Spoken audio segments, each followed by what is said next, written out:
Hi, I'm Heidi Herriott. Welcome back to HorseTrix.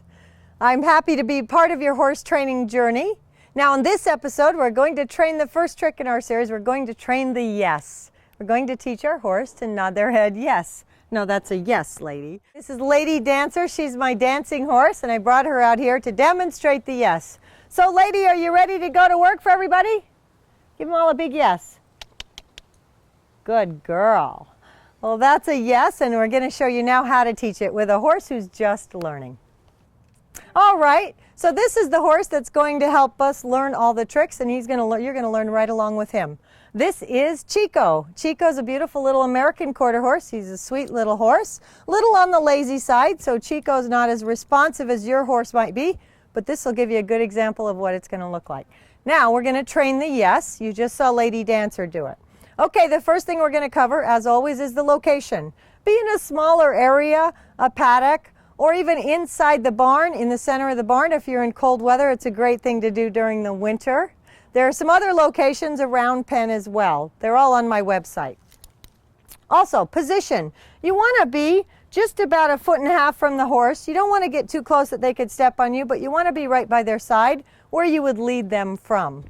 As far as tools and tack, we have the webbing halter, and we have a set of reins. They're attached right to the halter. We do that often in our trick training. The reason we do that, we don't want to be reaching over for the lead rope to straighten out their head. If he's pulling his head around to me, I can reach right over here and pull it back, and it keeps me in position. I'm not reaching over and pulling on his head. So that's important.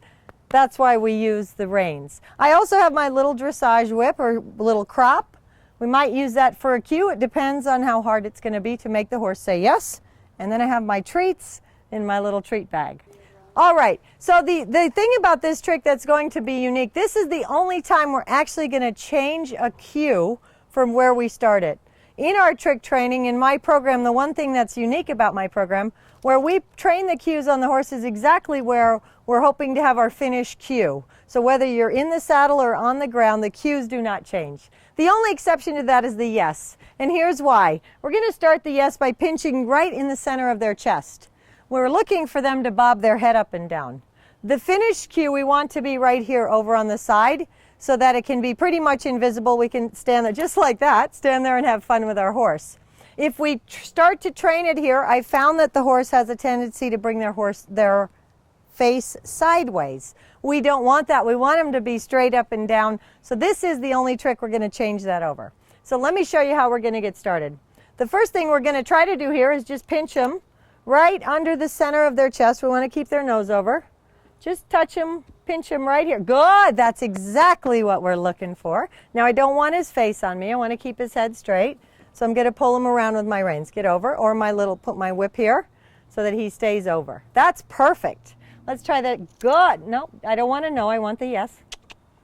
And a little cluck. Good. Nope, just the yes. Good. That's perfect right there. All right, that was excellent. I'm pleased with that, so I am going to go ahead and give him a treat. Remember to use your treats intermittently. The treats should not be a beg. They should be an intermittent reward, but the physical and verbal praise should be the reward that your horse is really looking for. Your horse may not react that way. You may not be able to pinch him under here and get the desired result. So here's another option, another cue you can use. You can take your little whip just like that. Hold on to him, that's it. Just get him to move his head just a little bit. That's perfect. We want to be careful in all of these tricks to do it nice and easy. You saw I did that nice and calmly. Desensitizing is important too. We don't want the horse to be worried about anything we're doing with our whips, with our tools. Right now my body language says at ease, and the horse should be fine. He's not worried about the whip. He's doing fine. All right, so that's another option. Now, as you move along with this trick, as you do your pinching, you want to start bringing, that was exactly what we're looking for right there. We want to bring our cue right here and get exactly that result. So we're moving along quite nicely here. With this horse, in just about a week, we'd have a nice yes. And once you get the cue over here, it's a lot of fun because you can stand here like this, ask your horse to say yes, and nobody will have any idea how you're doing that. So again, work on this about 15-20 minutes a day. Do it several times. About 5 hours a week would be a great time frame. As you start training more tricks, combine them and create a routine and practice your routine. Well, you can have a lot of fun with the yes. And if you have any questions, have any problems, you can always contact me. And I also want to know your success stories. Thank you for letting me be a part of your horse training journey. And remember, happiness is horses.